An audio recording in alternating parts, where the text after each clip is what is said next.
A Zara John Gallianoval közös tervezői együttműködést indít, ami 2 éven keresztül fog tartani. John Galliano arról híres a divatvilágban, meg azon kívül is egyébként, hogy nem csak ruhákat csinál, hanem karaktereket épít, és a divatbemutatói azok közel olyanok, mint hogyha egy színházi előadást néznénk, nem pedig egy klasszik divatbemutatót. Világokat teremt a ruháin keresztül, a couture ruhái nagyon extrák, nagyon díszítettek. 2011-ben egy nagy botrány kíséretében kirúgták a Diortól, ugyanis antiszemita megjegyzéseket tett. Ezután ő átment a Maison Margielahoz, onnan 2024-ben eljött, és ez a nagy visszatérése...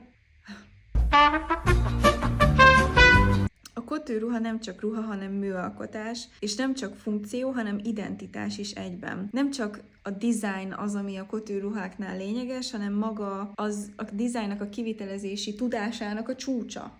Egyedi darab, extrém luxus és kézi munka dominál benne. Az haute couture az egy teljesen másik kategória, arról most nem fogok beszélni. Én a táncos divatmárkánál vagyok kreatív kurátor, amikor valami couture kidolgozású, az konkrétan megszólít téged a válfáról, tehát egyszerűen összekeverhetetlen egy sima fast fashion kivitelezésű ruhadarabbal.